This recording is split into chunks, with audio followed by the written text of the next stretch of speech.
Assalamualaikum warahmatullahi wabarakatuh. Selamat bertemu kembali di channel Heroes Beach One. Pada malam ini kebetulan ini saya lagi santai. Teman saya Nio lagi santai. Saya udah janjian 3 bulan yang lalu. Kebetulan setiap berjanji lebih dari 10 kali belum nyambung-nyambung. Tadi malam bukan tadi malam, sekarang maksudnya tanpa babi bu bebo saya kesini, alhamdulillah ada, ya udah langsung tak podcast saya. Sebelum saya mulai, saya perkenalkan dulu teman saya ini dulu waktu zaman saya sekolah itu dia bukan mondok sih, yang nyarikan santrinya Pak almarhum Pak Asim Mujadi. Al-Hikmah itu masih tanah lapangan, belum ada apa-apanya. Al-Hikam, ya itu termasuk saya, Kang Teddy inilah yang nyarikan santri-santrinya beliau.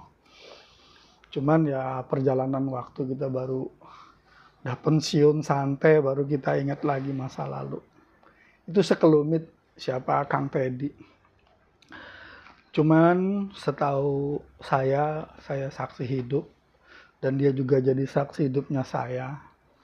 Kami ngaji sama-sama di beberapa guru, tapi juga berbeda di beberapa guru. Yang pasti satu, dari awal kami ngaji itu selalu kita cek guru kami itu bersanad sampai kemana. Kalau sanadnya tidak jelas ya ikut lah. Cuman alhamdulillah guru-guru kami itu bersanad jelas sampai ke Rasulullah semua. Jadi dari situ dengan kesibukannya masing-masing setelah 30 tahun lebih tidak ketemu, masing-masing dengan bidangnya, setelah pensiun menikmati suasana pensiun, kita mulai lagi podcast karena gaya anak-anak sekarang lah podcast. Gen Z. Tapi judulnya bukan buat ya uang juga, iya sambil ngobrol dapat uang kan, podcast itu kan itu judulnya. Tapi intinya kita ingin menyampaikan bahwa apa yang sudah disampaikan Rasulullah 14-15 abad yang lalu itu sampai sekarang masih tetap up to date. Dan Kang Teddy ini adalah seorang, kalau saya bilang Quraisy Shihab kan udah tinggal beberapa saat lagi. Beliau ini kan masih muda lagi kalau dibanding Pak Quraisy Shihab. Nah, itu aja ya, udah cukup teman-teman. Apalagi yang sudah nanti kenal, misalnya lihat oh ini mukanya Kang Teddy ini dulu pernah kenal gini-gini, ya sudahlah, sekarang kita lihat ke depan. Intinya cuma satu, dengarkan obrolan kami sampai selesai ya, karena ini sangat rileks. Nah, itu prolog dari saya.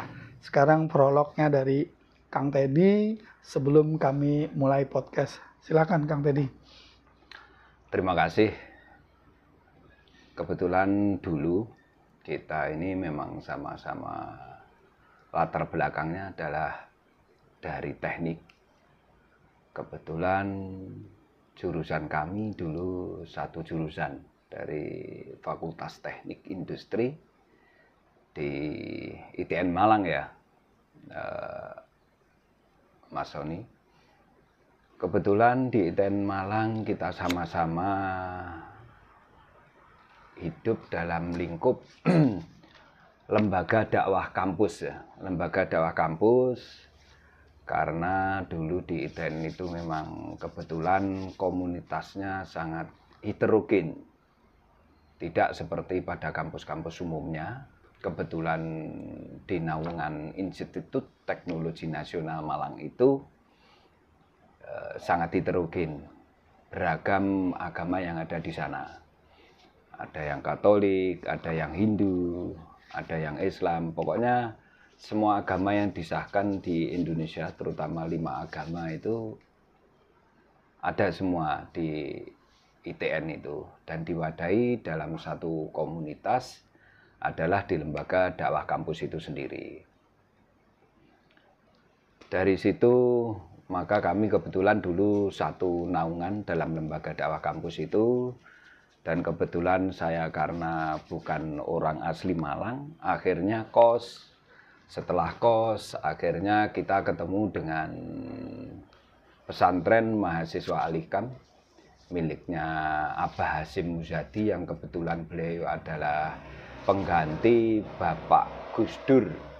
Setelah Bapak Gus Dur turun dari PBNU, diganti oleh Bapak Hasyim Muzadi sampai menjadi perwakilan internasional untuk menerangkan bagaimana lingkup pemahaman keagamaan Islam secara internasional adalah beliau, sampai kemarin terakhir meninggal menjadi asprinya periode kepresidenan sebelum Pak Prabowo ini.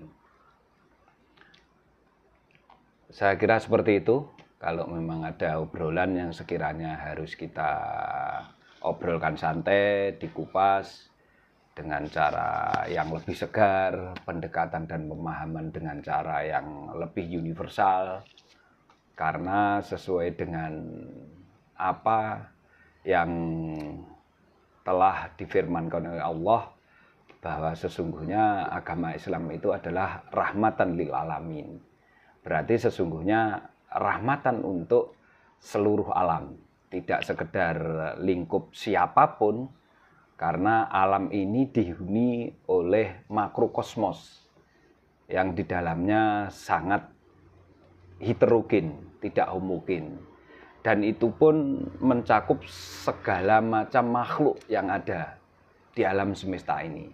Dan tugas kita itu sebetulnya sebagai khalifah fil ard itu bagaimana kita bisa mengkolaborasikan, berinteraksi dengan alam sekeliling kita. Tidak sekedar dengan alam semesta yang dinamakan fil ard itu, tapi bagaimana kita berinteraksi dengan seluruh kehidupan yang ada di sini. Karena pada kenyataannya bahwa segala sesuatu itu telah diciptakan oleh Allah. Itu. Monggo, kalau ada pertanyaan lanjutnya monggo. Oke. Itu. Jadi pemirsa channel Temukan Ridho Allah @heroesbeats. Jadi perjalanan waktu lah ya. Masing-masing kita pemirsa juga dengan segala pengalamannya dalam bertauhid, bertuhan, itu tentu berbeda-beda. Tapi ada satu yang menyamakan kita sebagai yang mengaku beragama Islam, otomatis kan yang menyatukan kita dalam satu aturan Al-Quran. Nah, Quran itu setahu saya, Quran itu kan ada Quran mushaf yang tertulis dan Quran diri. Quran diri itu ya ini diri kita ini. Ini kalau bahasa saya itu handbook lah. Handbooknya manusia itu ya Quran. Quran itu petunjuk bagaimana kita memperlakukan tubuh kita ini agar nyaman, aman. Artinya aman nyaman di sini adalah nyaman datangnya, kita ndak pernah mikir moro-moro brojol aja ke dunia. Aman berarti ya nanti juga nggak usah mikir, ya kembali lagi ke yang menciptakan gitu. Bahasa saya aman nyaman dengan memegang handbook ini. Nah, kebetulan yang bisa menerjemahkan handbook ini saya anggap Kang Teddy ini mampu. Karena dari beberapa gurunya termasuk yang tersohor dan terkenal dan kita kenal secara khalayak ramai ini, Mbah Hasyim Muzadi, Ketua PBNU, pimpinan pemilik Al-Hikam. Al-Hikam ada 2 setahu saya, pertama di Malang, kemudian sekarang di Bogor. Nah, santrinya udah tersebar di mana-mana. Tapi saya ingat cerita waktu nyari santri 1, 2, 3, dan ini adalah orang yang amat sangat kritis dulu itu. Ingat banget lah. Cuman itu kita sudah masa lalu. Kedepannya pertanyaan saya yang utama begini. Kang Teddy, seberapa yakin bahwa kalau saya mati nih, saya masuk surga?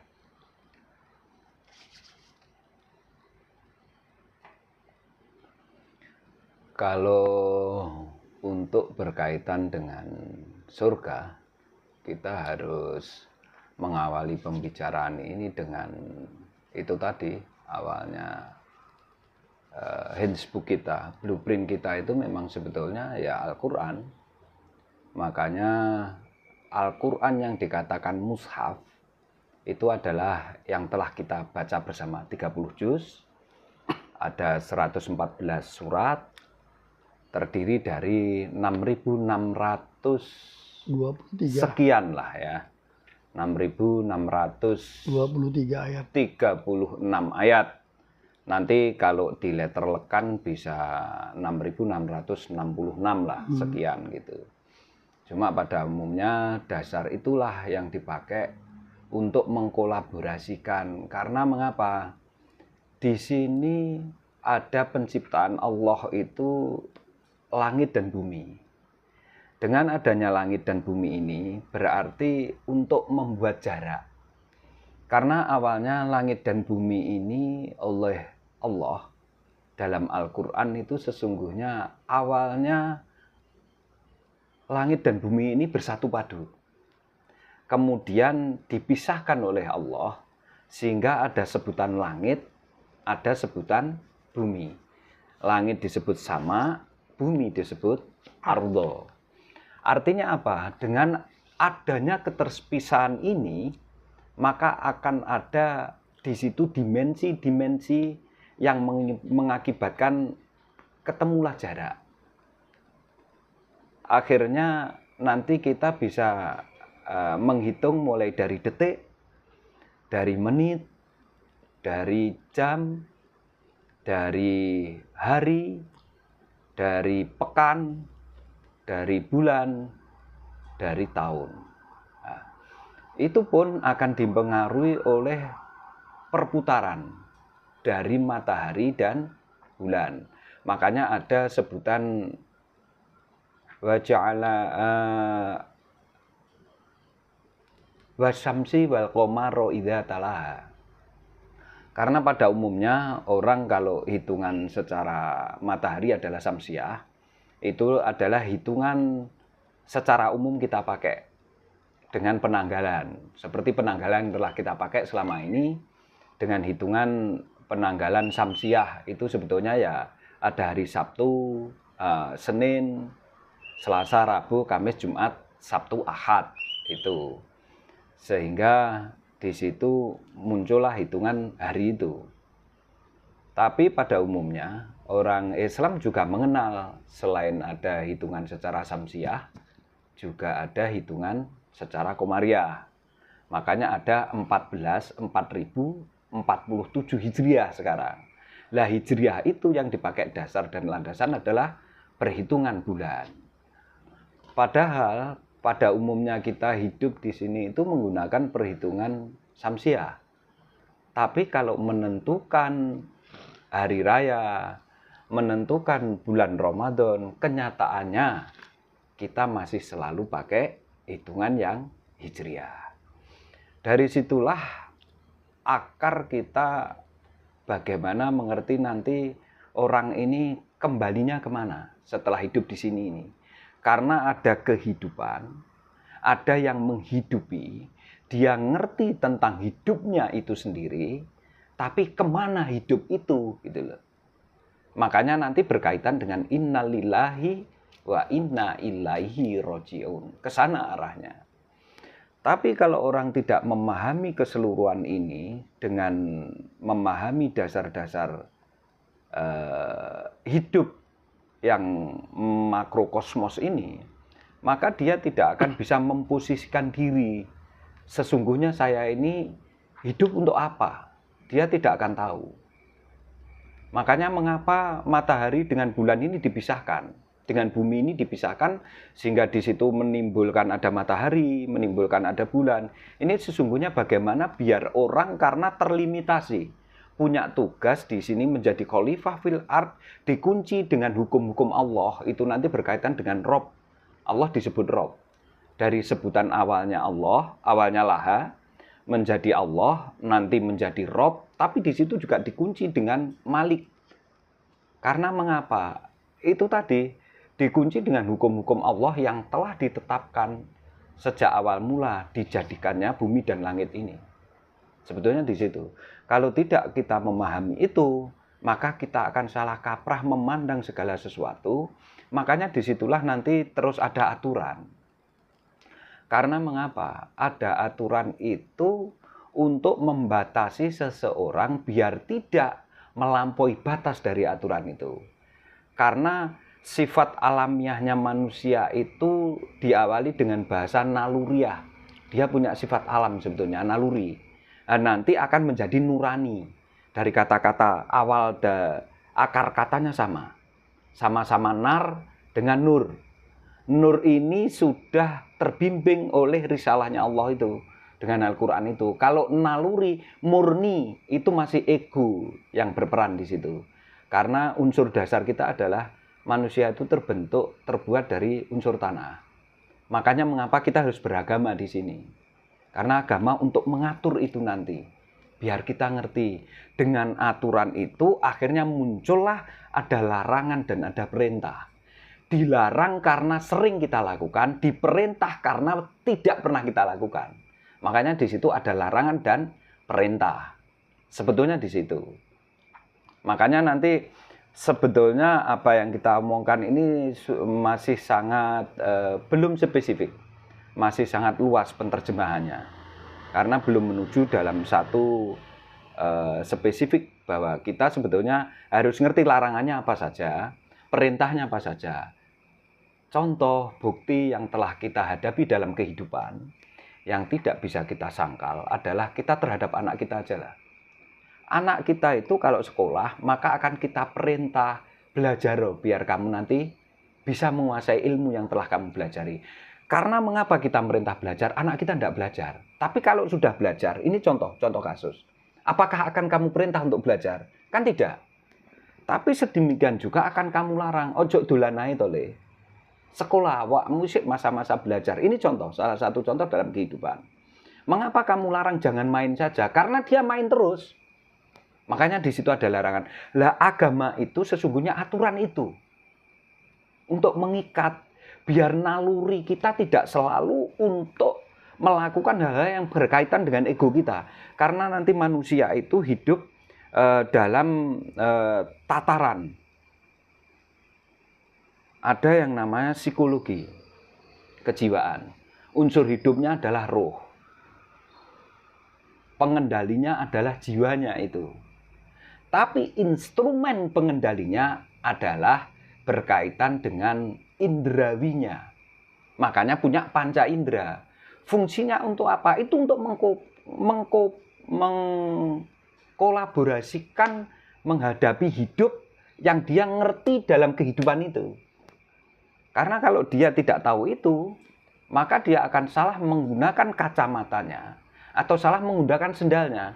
Mungkin sendal bisa dipakai di kepala, atau kacamata tidak dipakai di matanya, tapi dipakai di kakinya. Nanti akan berbalik.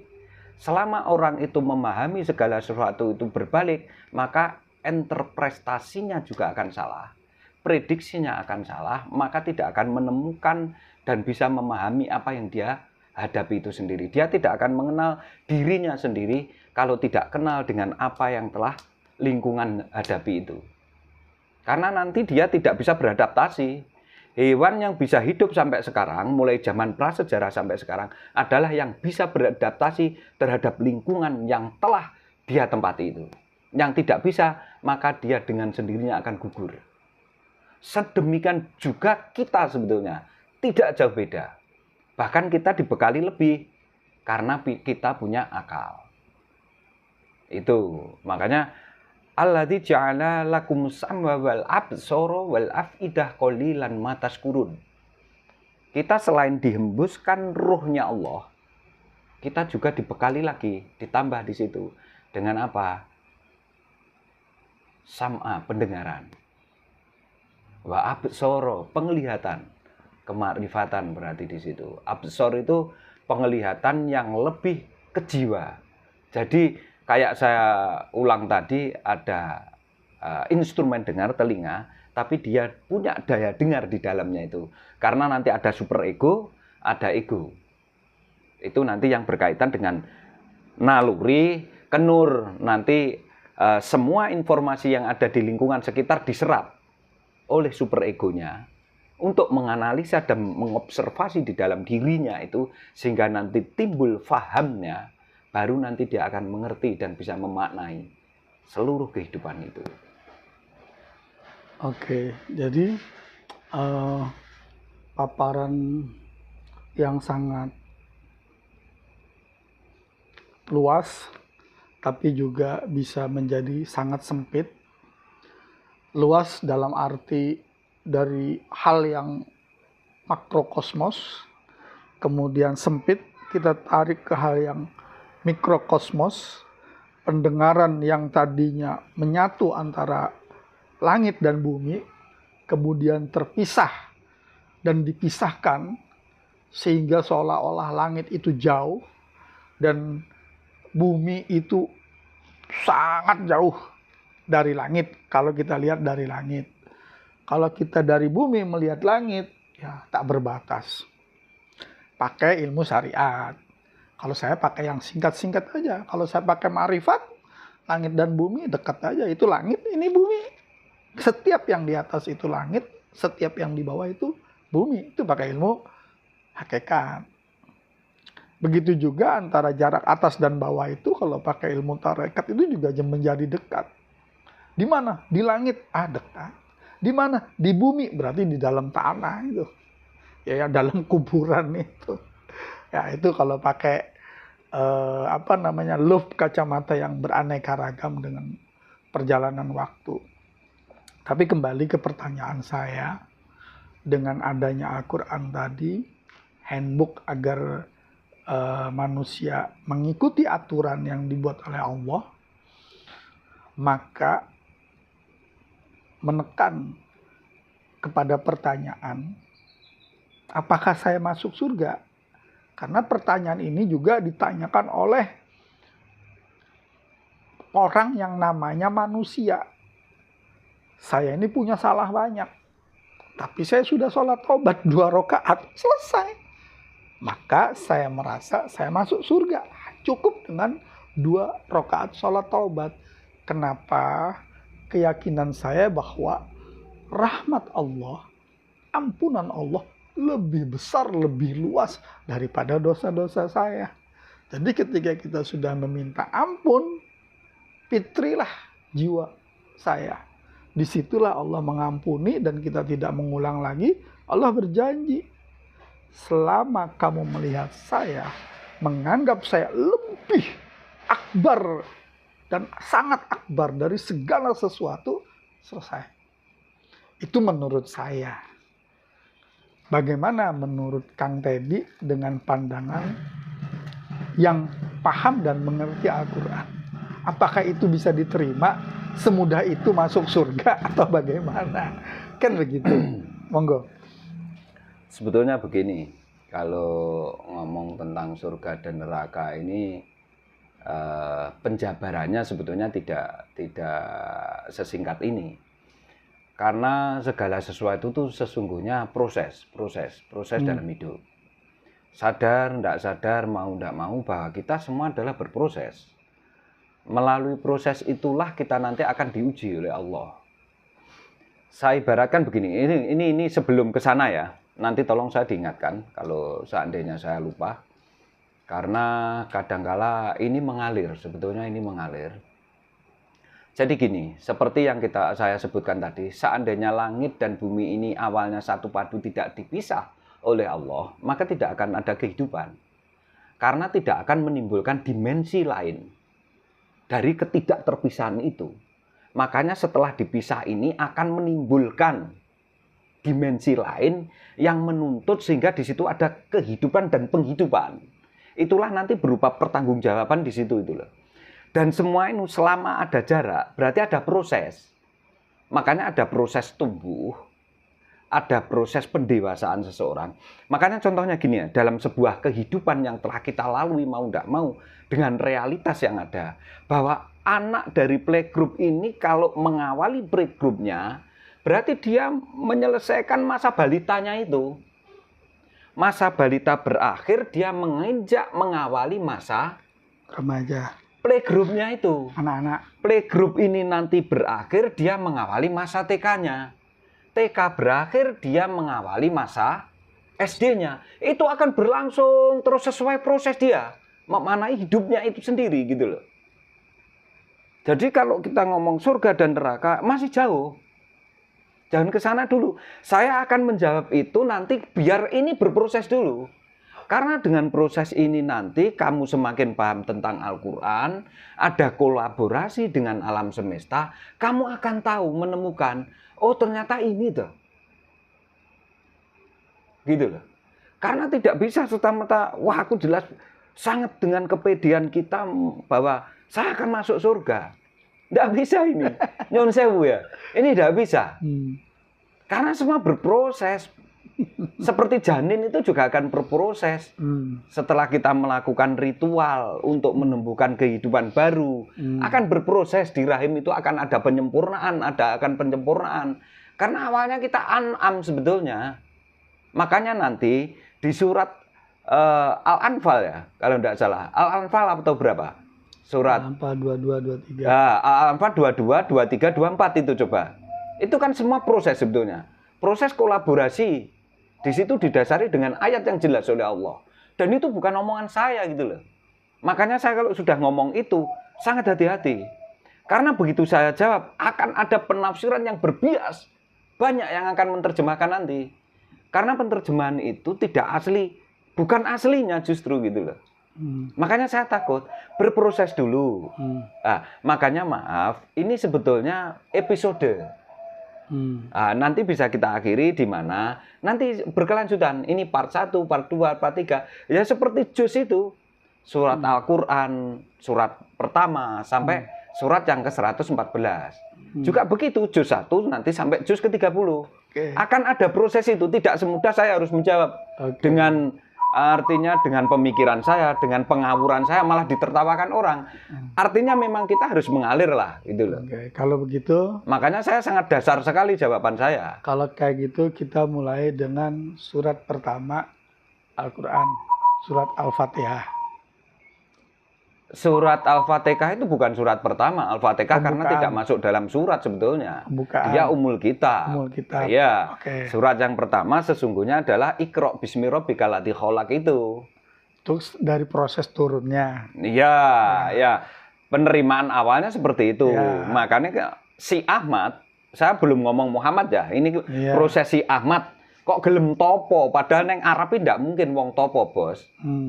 Karena neng Arab itu gak enek alas. Sing sering topo jelas wong sing neng hutan gitu loh. Nek neng alas ki enek padang tandus masuk Arab topo lak lucu ah.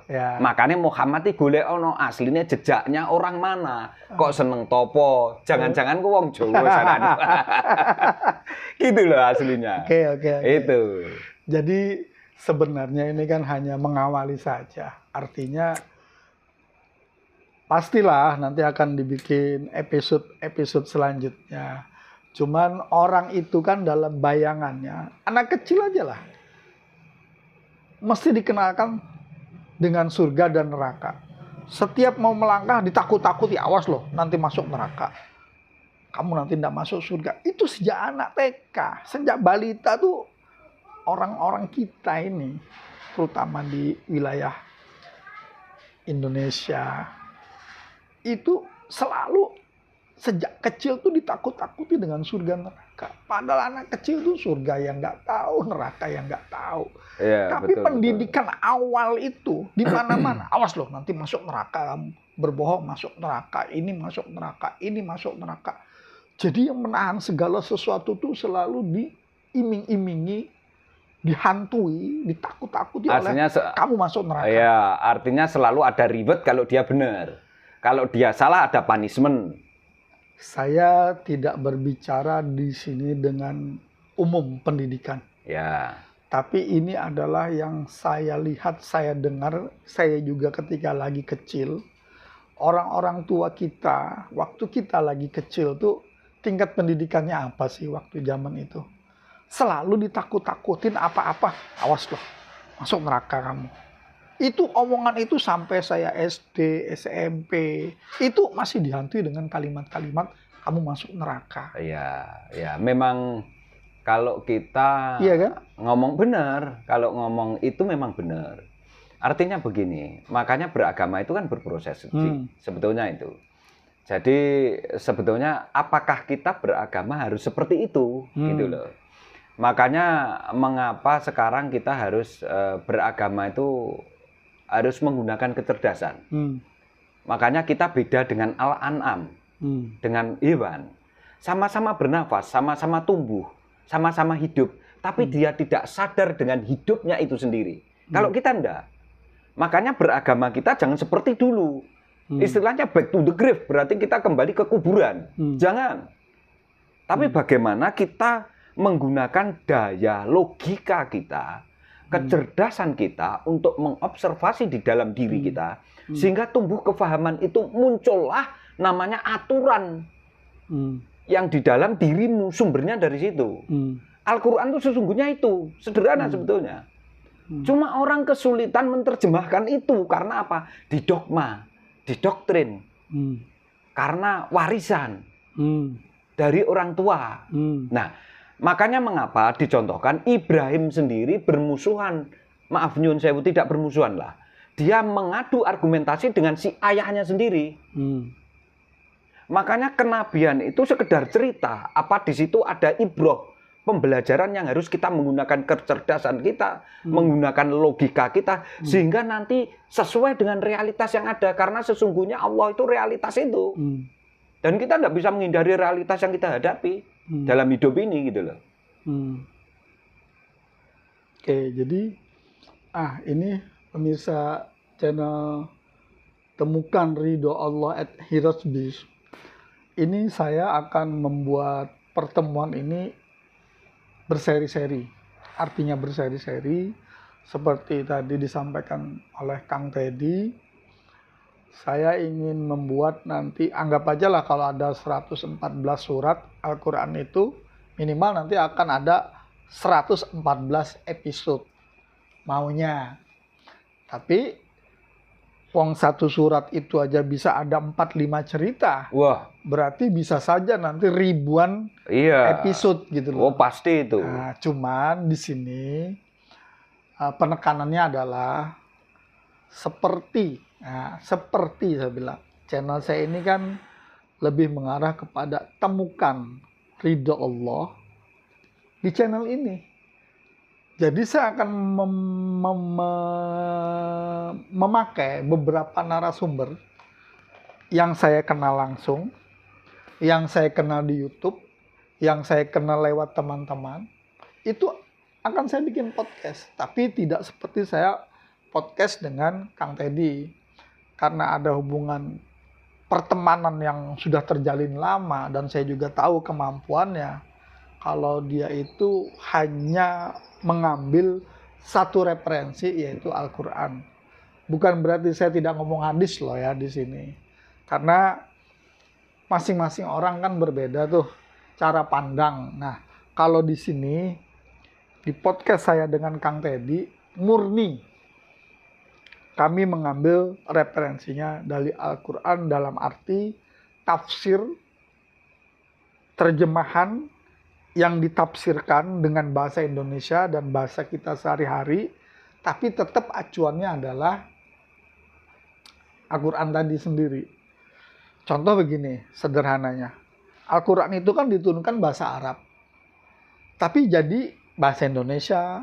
Bahasa Indonesia ada bahasa Jawa, bahasa Melayu, bahasa Banjar, bahasa Bugis, bahasa macam-macam. Nah, jadi dari situ itu kadang-kadang ada kata-kata yang sama tapi artinya berbeda. Contoh, saya pisan. Kan bagus sekali tuh bahasa Jawa. Saya pisan. Bahasa Sunda juga sama. Saya pisan tuh bagus sekali. Bahasa Sasak sana, saya itu juga bagus.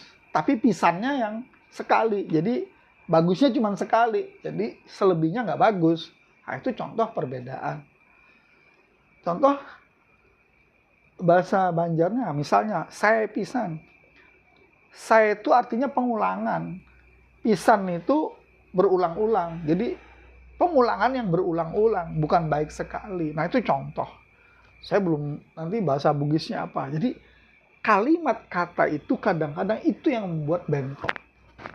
Nah, karena kita sudah disatukan oleh Sumpah Pemuda, oleh Gajah Mada. Sumpah Pemuda kok. Sumpah Pemuda kan dari Gajah Mada sebetulnya. Sumpah Palapa itu. Sama. Ya, oke. Sumpah Palapa, Sumpah Pemuda Ya. sama. Sampai satu nusa, satu bangsa, satu bahasa. Kemudian kita merdeka. Bahasa Indonesia yang selalu diupdate, disempurnakan. Sekarang kita masuk pada era Gen Z. Apa sih era Gen Z itu? Era Gen Z ini era orang tidak mau mendengar orang tuanya. Yang dia dengar adalah HP. Yang dia dengar adalah YouTube, Instagram, medsos, TikTok. Orang tuanya ngomong 1000 kali, gak bakal masuk. Tapi begitu dia lihat TikTok sekali aja, ingat. Nah, kami mengambil peran itu, channel ini mengambil peran itu, yang bisa ditonton oleh segala usia, segala kalangan, tanpa maksud untuk mengedepankan satu golongan, tidak. Karena tujuannya tadi adalah menemukan ridho Allah. Apa sih ridho Allah itu? Nah, ridho Allah itu ketika hati kita merasa nyaman dengan apa yang kita kerjakan dan tidak merugikan orang, ya sudah, selesai. Ridho Allah itu sebegitu aja sebenarnya. Cuman orang kadang-kadang berpikir berat, ridho Allah tuh begini. Nah, itu tergantung konotasi. Nah, kembali Kang Teddy, sekarang kalau boleh tahu nih, versi Kang Teddy, definisi surga itu apa sih? Karena kalau definisi surga mesti nanti ada lawannya, definisi neraka. Karena tadi bumi yang sudah dipisahkan sehingga ada neraka dan surga. Kalau bumi dan langit masih disatukan, tidak ada surga dan neraka. Adam di sana diusir kok dari surga katanya ke bumi. Berarti kan secara tidak langsung bumi ini neraka. Karena surganya ada di langit. Nah, itu logika ya. Logika pikir yang ada di Quran juga. Adam terusir dari surga karena memakan buah huldi tadi, melanggar perintah. Nah, itu sederhananya. Anak-anak taunya ada surga neraka tuh sejak Adam diturunkan ke bumi. Berarti bumi neraka dong. Ya, sebetulnya begini. Kalau kita bahas tentang surga dan neraka, tapi sempat terbetik dalam pemikiran saya. Sebetulnya bahasa Al-Quran itu sebetulnya dari kata-kata lisanun Arabiyyun. Sebetulnya itu. Artinya apa? Bahasa Al-Quran itu sesungguhnya bahasa yang mudah dipahami oleh kaum. Artinya apa? Bahasa yang mudah dipahami itu jangan bahasa Arabnya. Salah. Arabiyyun itu bukan dari bahasa Arab itu. Tapi bagaimana kamu memahami akar kata yang ada di situ sehingga kamu memahami makna itu sendiri di dalam dirimu gitu loh. Karena Al-Quran itu nanti akan ada ayat ufu dan ada ayat diri. Ayat ufu itu berkaitan dengan alam semesta yang kamu tempati ini. Karena kamu di alam semesta yang makrokosmos, tapi kamu sendiri sebetulnya alam semesta mikrokosmos. Ini harus ada kesinkronan. Sebetulnya itu Allah. Makanya sebetulnya bahasa surga dan neraka di dalam Al-Quran itu, kalau ngomong surga dan neraka nanti surat Hud. Kamu buka surat Hud ayat 106 sampai 109. Itu nanti di situ akan diterangkan. Monggo jenengan buka. Artinya begini. Mengapa saya tidak membuka dan membacakan ayat itu? Karena pemahaman itu nanti sesuai dengan pemahaman kamu sendiri tentang ayat itu, sehingga tidak, makanya jangan percaya dengan apa yang saya omongkan. Jangan percaya dengan siapa yang ngomong itu siapa. Dengan titel, dengan jabatan, dengan kondisi status dia. Nggak usah. Karena kamu sendiri akan paham di situ. Karena Al-Quran itu sesungguhnya dirimu itu sendiri, tulisanmu itu sendiri. Makanya si Ahmad sendiri dulu di Gua Hira itu, apakah bacalah hal sing diwaca apa? Wong saat itu belum ada buku, belum ada kitab, belum ada tulisan. Sesungguhnya dibaca apa? Ya yang dibaca itu karaktermu sendiri, jasmani rohanimu yang telah dibuat oleh Allah, kamu diciptakan sudah hidup itu. dengan lingkungan sekitarmu yang suruh baca itu sehingga kamu ngerti karakter jiwamu. Sesungguhnya di situ. Gitu loh. Sehingga kamu nanti bisa kolaborasi dengan alam yang telah kamu makanya Allah itu meliputi dirimu. Allah itu ada di dalam dirimu, tapi Allah juga di luar dirimu. Nyatanya kamu bernafas itu kamu hirup, tapi juga kamu hembuskan. Artinya apa? Kamu butuh penghembusan untuk mengeluarkan, tapi juga butuh hirupan untuk kamu masukkan. Karena tidak ada orang hidup itu hanya menghembus. Orang hidup itu hanya menghirup, tidak ada.